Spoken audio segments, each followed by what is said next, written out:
always something that needs a little fixing on Farpoint Farms. Hey guys, it's Eric here at Farpoint Farms in the mountains, North Carolina. Tonight, I'll be showing you how to replace the tie rod ends on your Kubota BX. If you have a Kubota BX, you can determine whether these tie rod ends are bad by simply sitting stationary and turning your steering wheel back and forth. If you see the rack move back and forth, but the wheel's not moving, well, that's a sign that the ball joints, the little balls inside there, have gone bad in those tie rod ends. Now, I'll show you on this what I'm talking about here in a second, but before we get into that, remember I do have a second channel. It's called Farpoint Farms Restorations and Repairs. We focus on repair videos, mostly on cars, but sometimes we play with ATVs, go-karts, mini bikes, things like that. Also, farpointfarms.com. We have a website. Join the forums over there and check out all the community that's building up. Let's move on to this. All right, here we are. Here's our tie rod end. Here's our inner tie rod. You can see the boot on the inner tie rod's bad. The boot on the outer one's okay, but look at the amount of play we have when we go back and forth. Look at how this moves. And then also look to see how much that is moving. So both those ball joints are bad. And so thankfully, when you order the tie rod end, you get the inner tie rod. So you're going to be replacing it, and you're going to be replacing it with this. This is going to be everything. Now there are some adjustments that we're going to make, but that's all there is to it. And so what you're going to need to do is you're going to need a pretty good size open end wrench. We're going to break that loose. This here, we've got a cotter pin underneath and a nut that we're going to take loose. And then we're going to strike this with a hammer. That'll pop that loose. So I'll go ahead, I'm going to turn the wheel out so it's a little easier for us to see, and we'll get started. Here we are underneath here, and you can see this is there's a very small cotter pin that we'll have to remove, and then we'll be taking that off. I think it's a 17. It's called a castle nut. You probably ought to go ahead and get 2 new cotter pins, because a lot of times when you're taking these things apart, you just kind of mangle them.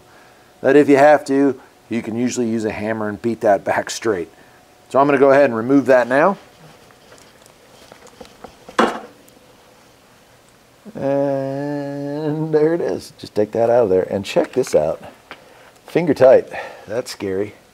But the cotter pin did its job. Wow, even crazier.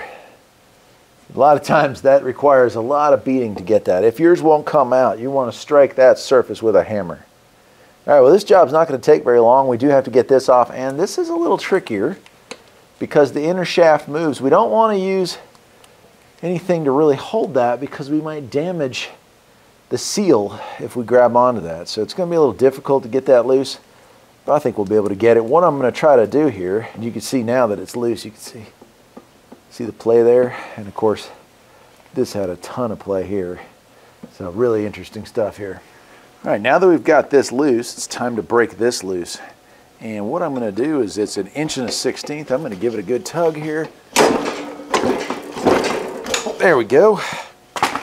And she's loose, so we'll just unscrew that. Right on. So there it is. Last thing you're going to want to do before putting your new one on is do a thread count. All I'm going to do here is count 1, 2, 3, 4, 5, 6 threads. That's going to get me my alignment pretty much back in spec. Then my new one is going to come here loose, and so we're just going to go ahead and count back 6. And you can also lean them up against each other to get an idea. Once I've counted my threads, I take the tie rod end off just to make it a little easier to insert this, because you'll see it's a little bit stiffer than it was before. And that's a good thing. You want it to be like that. We also got new improved boots that are here from Kubota's come up with some improved design here. Now, for whatever reason, the ones I purchased, the going back on takes 1 1/4 inches. I'll go ahead and give it a good tightening down here. There we go. And then we can pry that back and insert our tie rod end.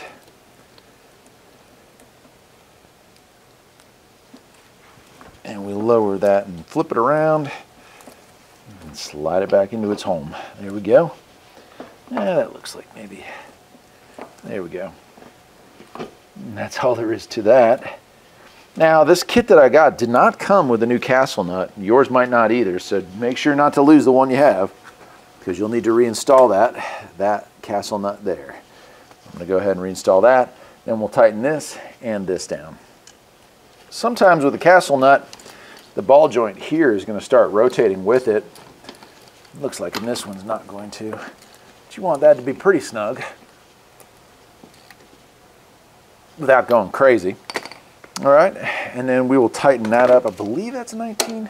Nope, it's a 21. Perfect. All right, time to put a cotter pin under there. I'm going to replace the cotter pin that came with it. If you're not going to, well, you'll have to do a little bit better job in straightening it out than that.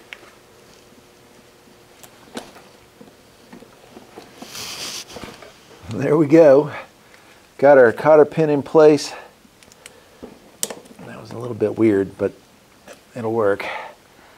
And that, my friends, is all there is to it. It's time to move on to the other side and repeat the process. And that's all there is to it. This can't be but a 30-minute job to do both. Heck, I think it took me longer to jack the thing up than to do it. You'll notice I've got the hood off of mine. That's for another job I'm doing. You don't need to pull the tires. You don't need to remove the hood or cowling or any of that stuff. This is just as simple as it gets. That'll do it for today, my friends. I'm Eric here at Farpoint Farms. Hope you'll check out the website, farpointfarms.com. Hope you'll head on over to the second channel, and I hope you'll support us maybe on Patreon. Till next time, my friends, take care.